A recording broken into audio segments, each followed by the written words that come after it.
Hey everyone, Alex here. Creating a podcast with my friends has been one of the most fun things I've done in the last few years, but sometimes dealing with clunky podcast hosting sites and complicated distribution has added stress to the process that I didn't want. That was until I switched to Anchor.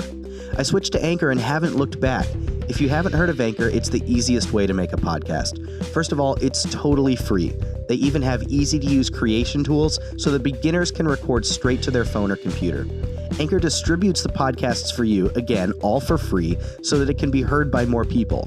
They even set you up to make money off your podcast with no minimum listenership, all totally free. It's everything you need to make a podcast all in one place. Download the Anchor app or go to anchor.fm to get started.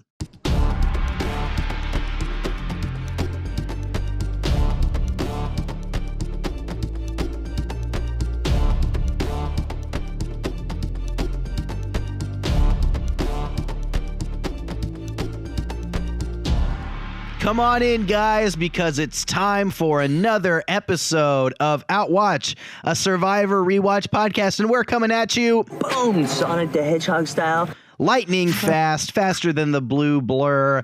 If you listen to this podcast, you're going to leave saying, I am genuinely impressed.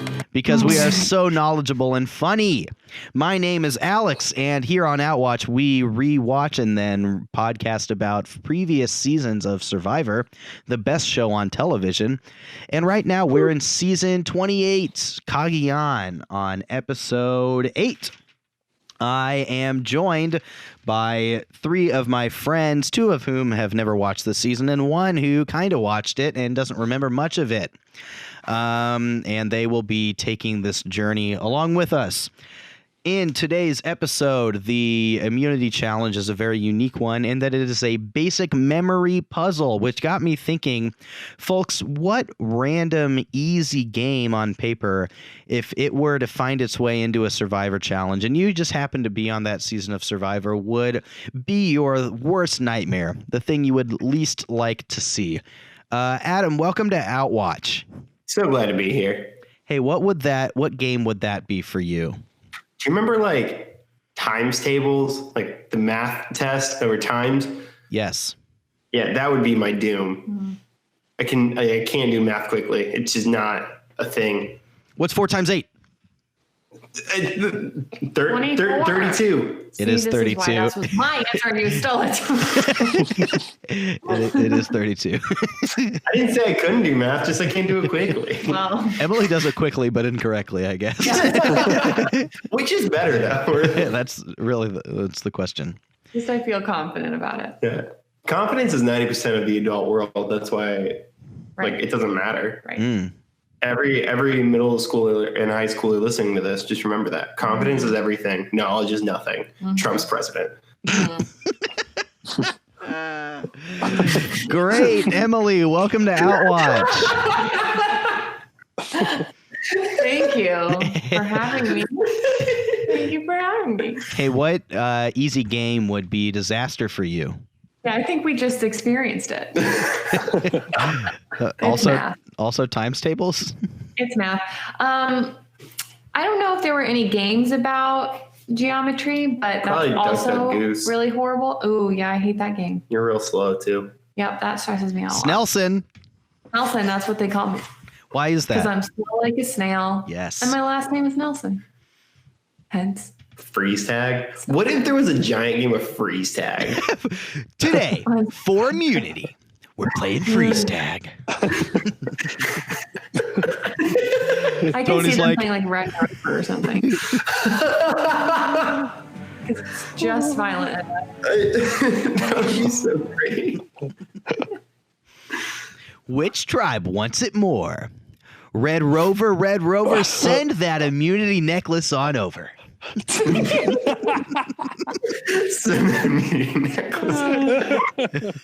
would call it something like to do with the theme of the show, though.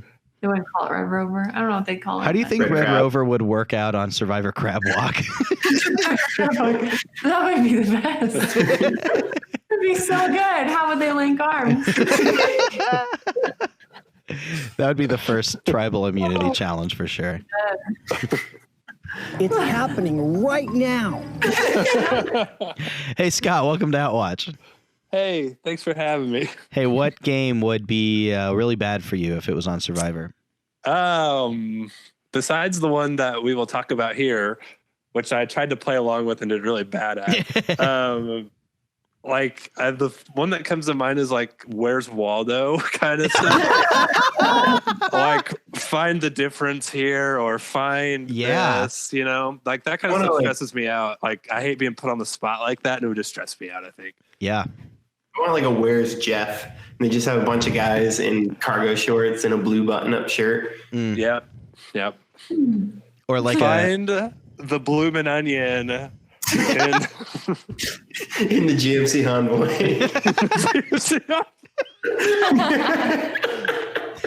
I tell you what, this is harder than finding a bloomin' onion in a GMC Envoy. If any of us make it on Survivor, that has to be a quote. You just say in like every single confessional to where the producers are like, shut up. We're not using that. Stop saying it. I'll never let it go. Everyone will be like, is this like a cultural thing? Like, where you're from? Do you guys just say this?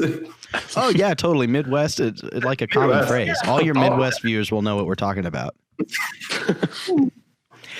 For me, it would be like word searches. Bad at word searches. Let's do a word search challenge, Alex. You would win. Also, like things like Connect 4 or Tic Tac Toe. That is kind of the same genre of game. Pretty bad at those too. Basic strategy. Yeah, right. Don't actually. You know what? I have the answer. If Settlers of Catan was on freaking Survivor, I'm out. I'm handing Jeff my buff right then and there. Jeff. Wow, you're quitting. Yeah, because I effing hate this game, Jeff. My friends Ben and Amy made me hate it forever. A lot of people want to be on this show. You're going to quit over that. Get out. I was having a game night with Ben and Amy on Wednesday, and Amy was like, "Do you have Catan?" And I said, "No, because the game is the devil." It ruins friendships. I thought you did have that. No. Oh, well, that's probably for the best. Well, let's go ahead and take a trip to Tree Mail and remind everybody what happened in episode 8 of Survivor Cagayan. We get back to Tribe, and for the second straight episode, someone is fired up about what happened. This time it's Tony. Even though he didn't get voted out, really was not in serious danger. He is fighting mad about being on the receiving end of 4 votes last tribal council, to which he says, I probably pooped on myself. I missed that. No, the thing that got me about that tirade is he said something about I love that clip. He said something about this is the second time in a row, 2 times in a row it happened, and he was not on the chopping block last tribal council.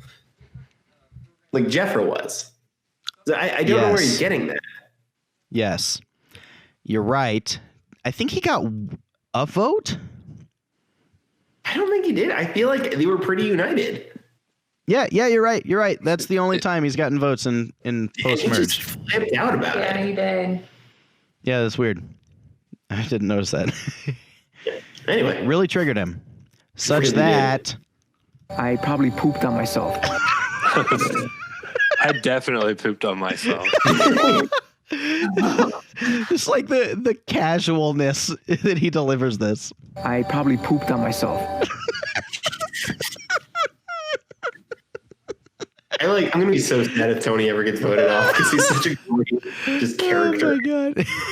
And like the phrase "pooped on myself," I've never heard it that way. I hear "pooped myself." I never pooped on myself. That sounds deliberate. Like you're aiming your shot. Anyway, we've talked enough about pooping on oneself. Tony tries to stir up the majority group here by telling LJ that Wu has an idol, and then further putting out the story that LJ is gunning for Wu as a result of this misinformation. At the reward challenge, the winner gets a spa day And the winners are Tony, Jeremiah, and Spencer. I don't know about y'all, but when we started talking about spas, all I could think about were the shower shots in store. I'm so excited. Have so much to talk about when we get there. During that reward, not without consequence, is who wins that, because Tony ends up with Jeremiah and Spencer, who are both on the other side of the numbers. And on the reward, he kind of pitches to the two of them that, hey, I may need you guys to orchestrate a move, perhaps sooner rather than later. And they both seem to be pretty up for it. Back at camp, Tasha tries to talk strategy with LJ, tries to make an attempt to kind of break up that number and weasel in there. But LJ is not having it. He just kind of stands her up as she's walking by the beach, and LJ is not going to join her. At the immunity challenge, this is where we've got our memory tiles challenge. And LJ falls just short to Tasha, who wins her first individual immunity, because she has the superior memory. Back at the camp, Tony continues to spread this word that LJ wants to vote Wu out, which is all predicated on a lie and not very true in and of itself. Starts to rustle things up and see if he can gather enough votes to vote LJ out, one of his tightest alliance members, someone who played an idol on him. He's ready to take a swing at. At Tribal Council, after Tony has done all he can to get as many votes as he can, he shows up and unveils his bag of tricks, which don't really result in anything happening at this tribal. We'll see if they play into things later, but he shows the whole group his bag, and the tricks therein will remain a secret. The vote comes out 5-3-1, with the 5 landing on LJ, making him blindsided out of the game. The majority group was going to split their votes 3-3 on LJ and Jeremiah. Sorry, on Jeremiah and Spencer. And 2 of those people who were going to vote for Spencer, along with the previous minority, choose to vote for LJ instead, giving him enough votes to send him packing, taking advantage of that vote split that was coming down the pipeline. And so out of nowhere, LJ is blindsided. He's sent packing. He's the 3rd member of the jury. And Scott, you're down another guy. I know, these 2 episodes were not kind to me. Rough luck for RNGesus. Yeah, we're hurting right now, man. We are hurt. Are we down to one? Am I down to one person? You're down to a single Tony. Ah, man. I mean, Tony's larger than life, though. So really, I've got like 2 people. Yeah. Okay. I probably pooped on myself. When I saw that he was all you had left. All right. You do have 2 people. Have the construction worker and the police officer. Yeah. Yeah. I've got whichever version of Tony is existing in his split personality mind. I love his like reasoning for why loyalty is important as a construction worker, because I loved this story. Your tools are gone. And it's like, what? Someone might take your tools, Jeff. You turn your back for 1 minute, someone takes your screwdriver. Yeah, I found that to be so funny. He's like, quick brain, what's a construction worker story? Yeah. People steal your tools. Anything about like, I don't know, safety or working up high? Like, right. There's just nothing. Yeah. Someone might take your tools. That was wonderful. So a lot happened this episode. It's one of the biggest pure blindsides so far this season, I would say. And it will have ramifications, to be sure, about how the rest of this game shakes out. What was y'all's favorite moment from this episode? Scott, do you have any that you'd like to share? Really, I was just kind of interested in Tony's line of thinking throughout this entire episode. Uh-huh. I can't think of like any one moment in particular, but I was really intrigued by like, one, why he felt the need to go after LJ, especially like after you said, like after LJ stuck his neck, like played his idol on him and all this stuff. And then like how he went about it. Like, I just kind of laughed at the whole thing because like he just literally made something up, got LJ to bite his take the bait, and then just turned around and said, "Oh yeah, man, LJ's coming after you." Yeah. I was like, "What are you doing?"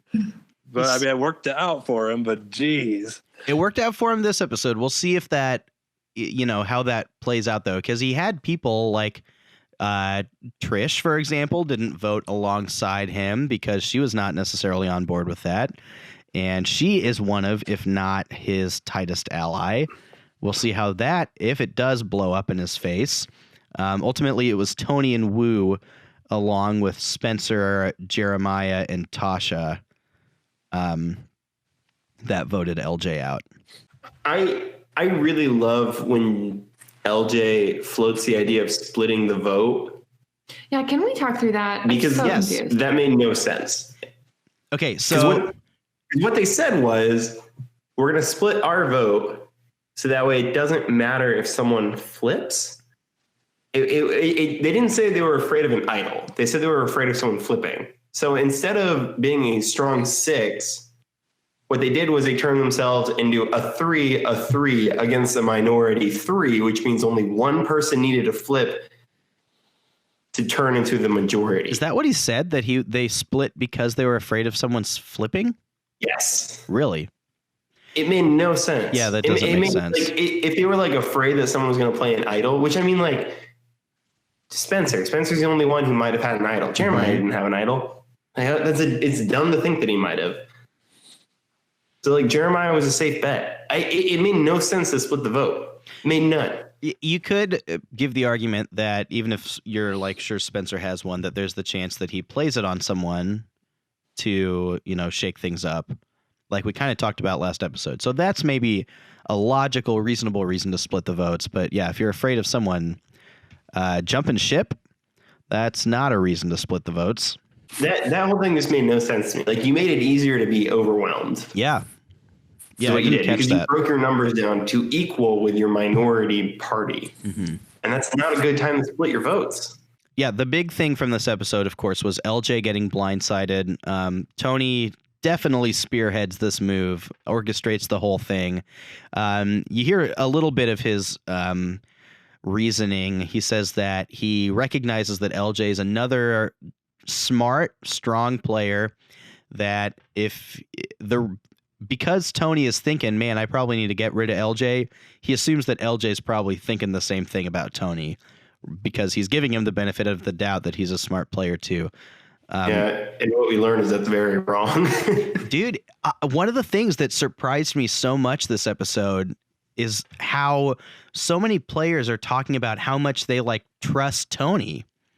Yeah. And it's crazy. It speaks so much to his social game that he, as this completely chaotic person, has, convinced people that he's trustworthy.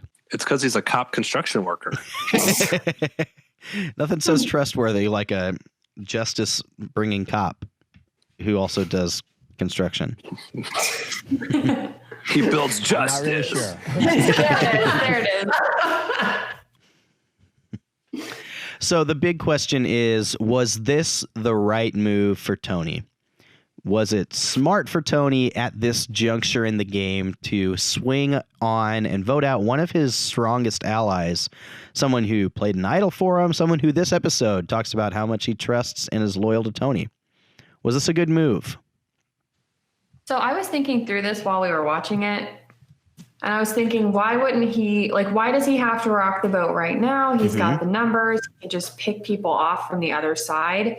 But I think at the same time, I understand, and I know he was very paranoid too, which probably played into it, but I understand that he's we're just waiting for something to happen at this point, for something to be shaken up. And I think he was just trying to get in front of that. And, if he had just waited it out, maybe LJ would have started a new alliance and voted him out, so, which is what Tasha was trying to do, right? Was get him on her side and vote out Tony. So I guess I understand why he's crazy. His choices make no sense to me. I guess I kind of understand why he did this.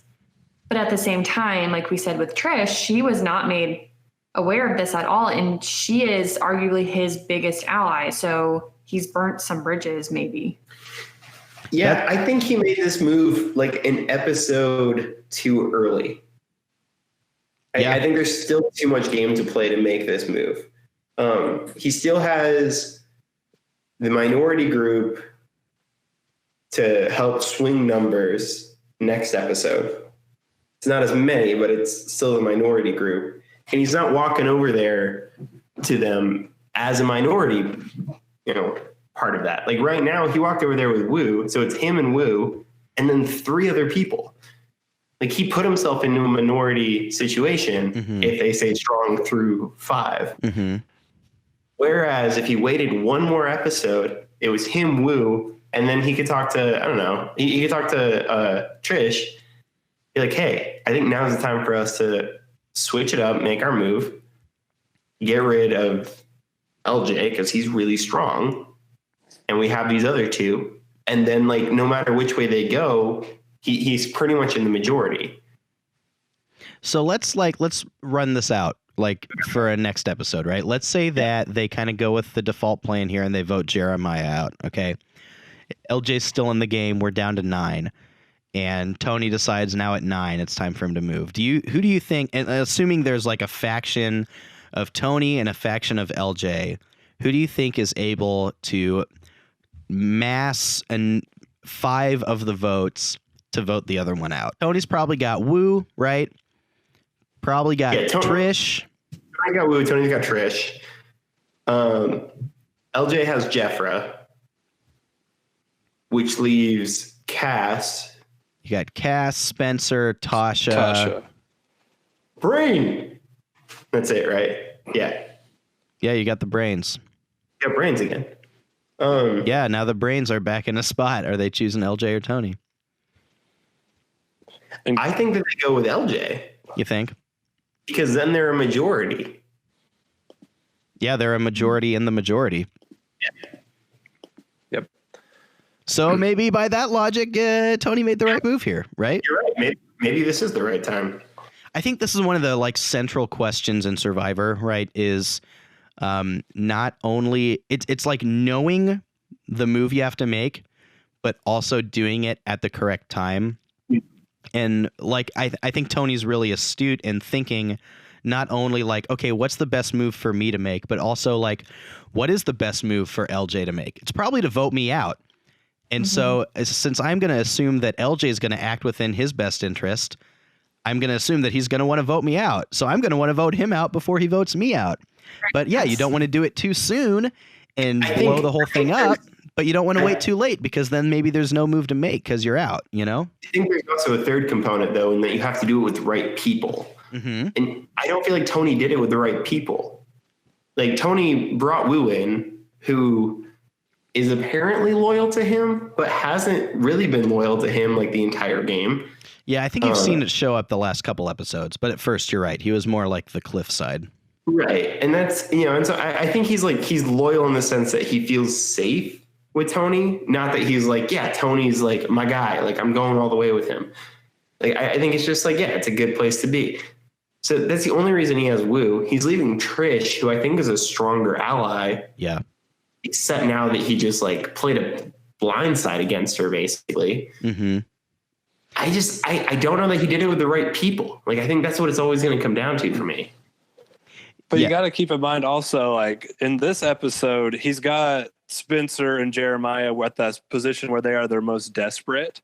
Yeah. Versus like kind of like what we talked about, or like we brought up the scenario, like next episode, all of a sudden they've got options, right? So this episode, they'd have no option. They're like, you're definitely right about that. They're like, cool, we get an out. We get to stay another 3 days. Cool, vote Tony. We'll do whatever you want. So now like he gets to take out LJ without, having to deal with that, I guess. Yeah, this is really a best case scenario, especially for like a Spencer, because he gets a power player out who he's not aligned with. He gets to hold on to his idol, still doesn't have to play that.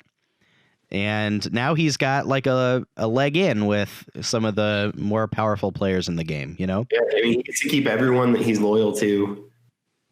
He's adding in some other people. This really is best case scenario for Spencer, Tasha, and Jeremiah right now. Do you think that these kind of new voting blocks, at least from this episode, will stick, or do you think this is like a one-off where Tony and Wu were like, hey, we're going to use you guys for this vote, and then after that you guys are back to your thing, we've still got our thing? How do you think it plays out from here? I think this is hard to tell because I just keep thinking of the other three in that big alliance who were not made aware of what was happening. So I'll be interested to know how they react. Yeah. I think on paper, the biggest misstep with this from Tony is not looping Trish into it. Yeah, I agree. Yeah, he's definitely going to clean up after his own mess, after he shit on himself. I probably pooped on myself. Yeah.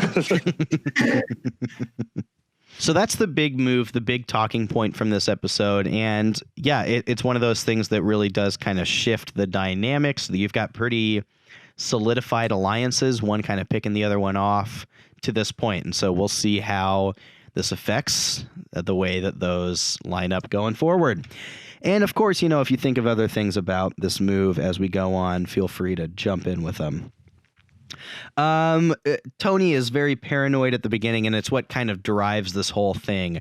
Talk about the merits and the downside of paranoia in a game like Survivor. Is there an upside to feeling paranoid? I think there's a good thing to it. Like, you shouldn't blindly trust anybody in Survivor because the game can change so quickly. Like, at the end of the day, you should always assume that, like, I think it's been said, like, once you're comfortable in Survivor, that's when you're screwed, right? That's when you're about to get taken out. But so there's also kind of like Tony was kind of on that line where you can also swing to a bad point too, though, I think.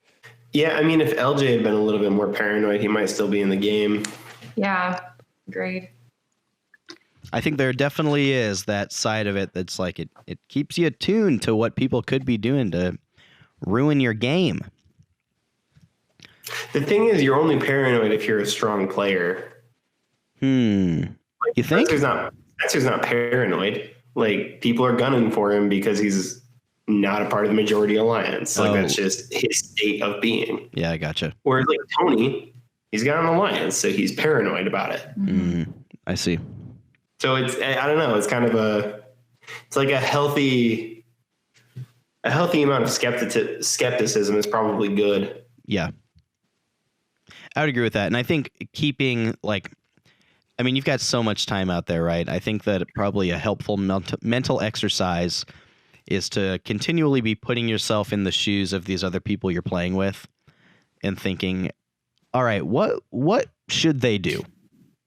What would be the best thing for them to do? And figure out if that is like counter to you and then go from there.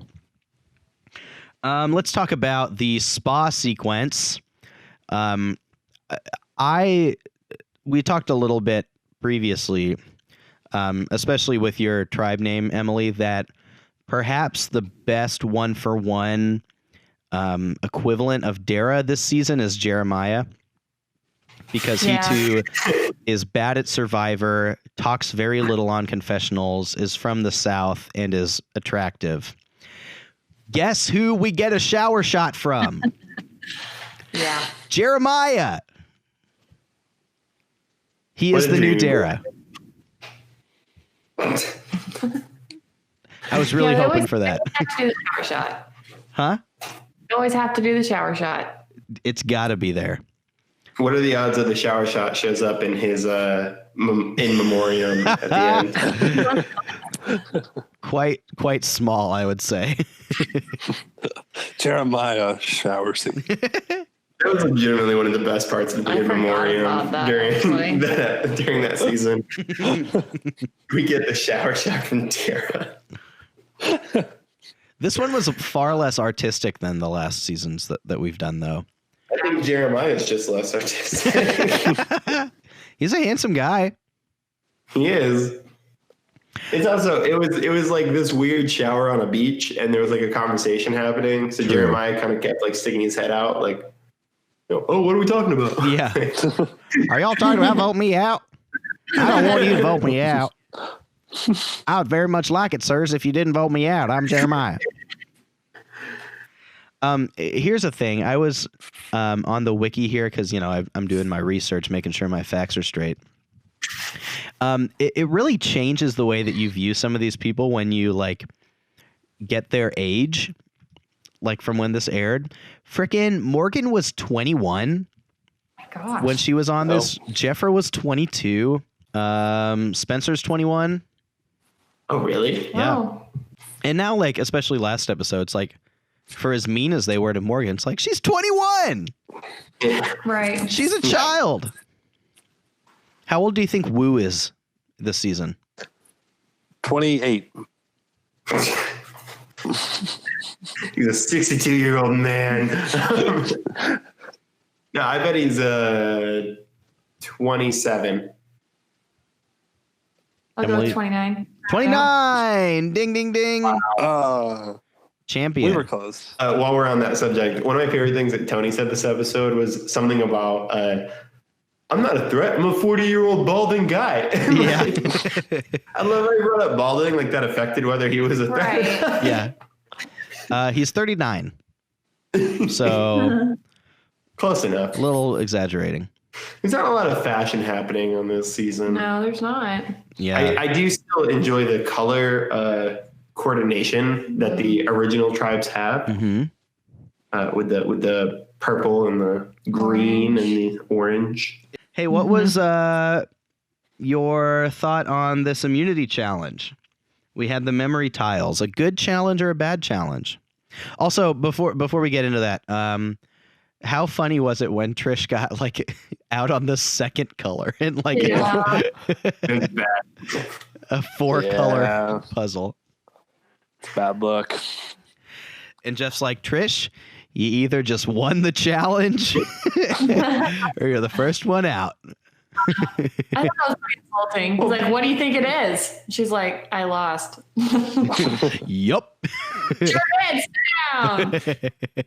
I feel like this was a good challenge in the sense, in the terms of Survivor. It was a good challenge. In terms of watching it, I don't know.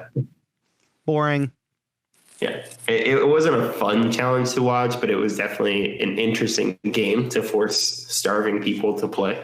This isn't fun for me right now. There it is. I have to be honest. I feel like this would have been a good reward challenge. Yeah, I agree with that. Yeah, I think that's true. Yeah, it feels like there's less on the line, with this sort of thing. Yeah. It's not as fair, perhaps, but we actually did this challenge at my own Survivor production, Outlast. You can catch that on YouTube. And I pulled the scene right from Jeff's hat when the first person got out. I did that. I said that same thing. But it was really funny. She was like, wait, did I win? I was like, no, you're out. Almost. LJ is a color card away here from winning this challenge and avoiding this eventual blindside. He just pulled the wrong card there at the end. He was the next to last person in. I was so glad, though, that Tasha won because I've been rooting for her for 2 weeks now to win the challenge. Yeah. And she did it. It was great. Two very different challenge styles that she's been quite competitive in both of. Yeah. One of the big things I think that Tony did do well in this this giant scheme he's cooked up is I feel like you didn't really see him saying, hey, we need to vote out LJ, vote for LJ. What he did say was, hey, I heard LJ say this, and then let the other people come to the conclusion of we should vote out LJ, I think that's a real master stroke as you're trying to rally the votes in any direction, is to not make it seem as though you're dictating it. People are always a lot more inclined to do something if they think that they came up with it. So leading people into the direction you want them to go. I noticed that with I think with Wu and yeah. I think Wu is also just sort of excited to make plays in the game or to have like agency in the game. Mm-hmm. So I think if you give him an opportunity to do something, he's kind of just more likely to do it. Yeah. I would have been very interested if someone outside of their alliance approached Wu to see if they could get him to flip. Because I think everyone saw him as very strong in that alliance, but I don't know that was true. Interesting. Do you think that maybe they missed their chance on that, though? Yeah, maybe. Yeah, it seems like he's pretty solidly entrenched now. It's also, yeah, I mean, and that's the other like half of this coin where it's like, if you're not the person like driving the moves, it's really nice to just be there and be like, yeah, I'm safe. So like, why would I flip? So, survive in advance. Let's take this at like the perspective of a couple other people. Like, what about Wu? Do you think it's the right move for Wu to go along with this plan? Or should he have been adamant and said, like, you know what, Tony, we're not doing this time. Let's stick with the normal vote. Well, what does Wu gain from doing this? So he gets out a strong competitor. Tony did tell him that, like, the target was on him from LJ. Right. So in his mind, he got out a strong competitor that was targeting him. Right. But also, it kind of makes it easier to break away from that alliance now. Because he's not the one who's like flipped. I mean, he did flip, but everyone blames Tony for it. So now Wu can kind of make whatever move he wants because the alliance imploded because of Tony. Freeze him up. Yeah, especially if he really did believe that what Tony said about LJ is true. Like, of course you want to take that person out if you're Wu. Okay, what about Trish? Trish was given this plan by Tony. Remember, he talks with her and says, hey, I think that we should vote LJ out. He's up to something. And she was on the fence about it. And I imagine the way that conversation ended was them saying, her not budging on it and Tony saying, okay, I'll wait. But then he goes and does it anyway. If you're Trish, would it have been better to try and blow this thing up and not just say, okay, whatever? She probably assumed it wasn't happening. But she didn't say anything to anyone else. Would it have been better for Trish to be like, hey, guys, Tony's going crazy. He's trying to vote out LJ. Let's do something different here. I think the thing that she's missing is like that core alliance. Like these three are going to the final three. Because right now, as it stands, it's these six are going to the final six. Mm-hmm. And that's kind of like the extent of the conversations that we've seen. So instead of Tony looking at her and saying, hey, like you, me, and Wu, we're final three, we're ride or die all the way. I think now is the time to make this move so that way they can't make this move against us. They do have a top 5 baby. Top 5 baby. Can't forget about the top 5 baby. Yeah. I think it's just that. I think it's like Trish is like, this is a strong position to be in. We're in the majority. We'll deal with whatever comes after we're done being the majority. Yeah. And I think that's a good point. If he would have just been honest with her, I think that could have made the game clearer and helped everyone deal with the repercussions of what happened at Tribal. I don't know. Trish is such a strange player too. She just kind of goes with whatever feels good. I think she's really skilled, and you've seen some instances where she like shows that off, but just probably because of her like character and her lack of like dynamicness, we haven't seen a lot from her for a while. I think she's good in the sense that she can make a strong alliance, but I think she has trouble with the big plays and like blindsiding people because she has so much loyalty. Sure. Yeah. I mean, she is the person who chose the rice over the idle clue. Mm.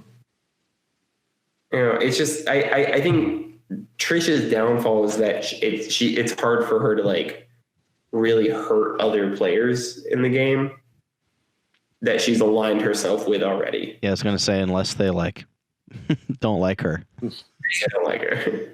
At Lindsay. Yeah. She definitely knew that something was going on when Tony was talking with her. Like, she did not believe what he was saying.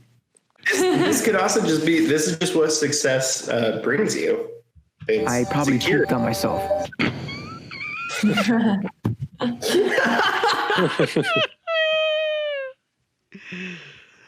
Oh, yeah, you're right. Success. Crazy thing, huh? Yeah. Other people in that alliance, though, Jeffra and LJ really should have made moves during this tribal. I think this was their time to make moves. Like, they're in the minority in this. Like, they're a solid 2 in a 6-person alliance. So it's 2 against the 3, Tony, Trish, and Wu, and then Cass, who also, if she wants to be the big move player, this is the time to make that move too. Yeah. Yep. Yep. I think you're right that you're starting to see the rubber meet the road. There's a lot of talk about it in this episode. If there's a 6 here, but within the 6, there's 5 people that are going to lose. And so positioning yourself within that group to win. And yeah, I think Tony is the first person to really think in that way. And he fires the opening salvo, so to speak. And it really will, going forward, it'll be interesting to see how the reaction to that is. You could have people recognize it as a good move, target Tony as a result, or even be hurt by it and target him as a result. Or they could accept his explanation, let it be water under the bridge. He could roll with this new 5 that he's put together. There's so many ways that it could go. That are all kind of, instigated by this move right here. Here's the other problem that Tony has in a final situation. I'm sitting here just kind of thinking, if Tony is in the final 3, who does he lose to? Just thinking he's such a solid player because he made these big moves. He made these decisions. I think it's kind of hard to argue that he wasn't a good player. The problem is Sarah was apparently aligned with him, and he voted her out. Mm-hmm. LJ definitely aligned with him, and he voted him out and was loyal to him. Yeah. I have a hard time thinking that those 2 people vote for him. Jeffra is definitely going to feel burned by this. Trish might feel burned by this if she's on the jury. Right. I think Tony has really great moves here. But there's so many people in this season that are so committed to the loyalty aspect. I don't know. I think Tony has a hard time winning this if he continues eliminating players this way. I think, what he's got to bank on as he's putting himself towards, obviously he wants to end up in this way, is that they see the game and recognize the game, right? Game recognized game. Game recognized game. But you're right. There's, someone like LJ is probably going to be pretty hurt, Someone like Sarah definitely hurt, as he spearheads the blind side of his close alliances. Mm-hmm. Yeah, that's probably going to leave some bad tastes in people's mouths.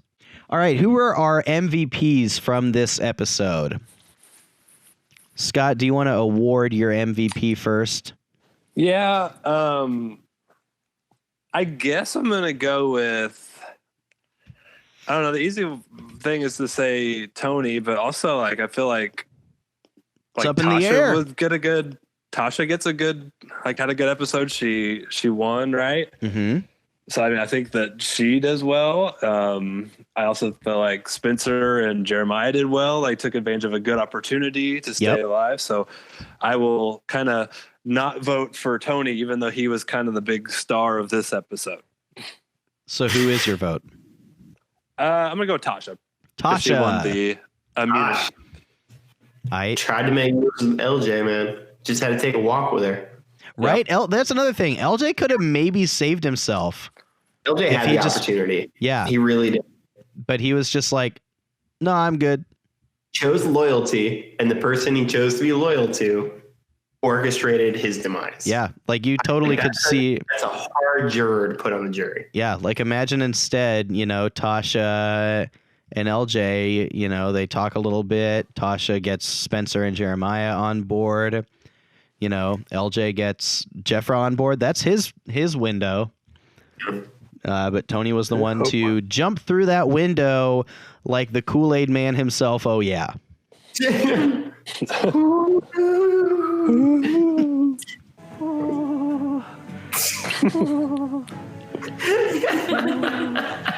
I probably pooped on myself. Emily, who's your MVP?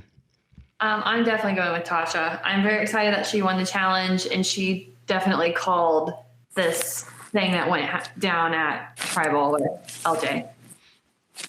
Adam? You know, I think I went into this thinking that Tony made a bad move, and I think after discussing it, he probably made the best move that he could have made right now. So I'm gonna go with Tony. Cool. How mature of you, Adam, to be willing to change your mind? I can admit that I'm wrong. That's okay. Boom! Sonic the Hedgehog style. Sonic the Hedgehog 2. Yes. With a chili dog. That was my Sonic. And the Sonic animated series was so good. We need a reboot of that. Wait, did you say it was so good? Yeah, it was. Dog, have you watched it recently? Yeah, I watched it. Oh my The cartoon goodness. was awesome. It's bad. Oh man. Can't believe you. Me. A live action Sonic the Hedgehog movie. Wow. How? I'll watch For the that first- stuff, dude. CGI. Well, no, isn't there a Sonic the Hedgehog movie with Jim Carrey playing Robotnik coming out? Yeah. Yeah, have you seen the posters for the Sonic the Hedgehog movie? I haven't. You need to look it up because it's Is it wild. live action? No, but the CGI Sonic is horrifying. This Just is look what I up mean. like Sonic the Hedgehog movie poster and I'm sure you'll find it. Maybe they could Oh, just use a real hedgehog. That would be preferred, honestly. oh my gosh, Ben Schwartz is the... Like the legs, the hairy legs. I'm Yeah, not they into get it. Really, well, not even fuzzy, just hairy. You're Yeah. right. Yikes. Wow, this is something, y'all. I saw something that was it was Will Smith as the genie photoshopped onto movie Sonic the Hedgehog's body. It was pretty funny. You know what really bugs me, honestly, the most about this? Like, more so than anything, it's that his hands are so small, and then his eyes, he has two eyes instead of like the one big eye with the weird brow that comes down the middle. Yes. Mm. Yeah, it's weird. Here's someone took the poster and put that like creepy sad fox in tennis shoes on it instead of the Sonic the Hedgehog. You know, we've gone a long way from Survivor here. Let's wrap this up. Let's take a quick look at our fantasy Survivor situation here. This was another huge episode for Adam's tribe. Oh, Earlobes? Adam, you gained another 8 points today, led by a 3 from Tasha. Sure. Emily, you gained 1.5 points. Everybody on your tribe survived, but none of them voted correctly, which is not good for your point total. And Scott, you had a strong showing from your only member in Tony, who was not voted out this episode. He got you 3 points, but LJ got you 0. And so the standings as of this episode, in third place, Scott's RN Jesus team with 27. In second place is Emily's Dara's Second Win tribe with 28.5. And in a commanding lead at this point, 39 points, the Earlobes tribe, a full 10.5 points ahead now. Unexpected. yeah. Very, very unexpected. After a tough start, really has 2 weeks. seized it these last 2 episodes. 16.5 points these last 2 weeks. Coming on strong. Yeah. I'm coming on strong. What's our reward for this one? I was We just still wondering. haven't figured that out. I'm already wearing my tie-dye tank top. Yes. Cliff Robinson jersey. I'm into that. Honestly, If we pretty can- tight. If we How can hard find one, To find. I bet we can find one. I'm trying to think if anything else jumps out. You get a hard hat that's with like Tony written on it. Yeah. Or like a cop's hat or a badge or something. Just put a badge inside the hard hat. So it's like, hey, I'm not a cop. I ain't a cop. Hey, I am a cop. I am a cop. Yeah.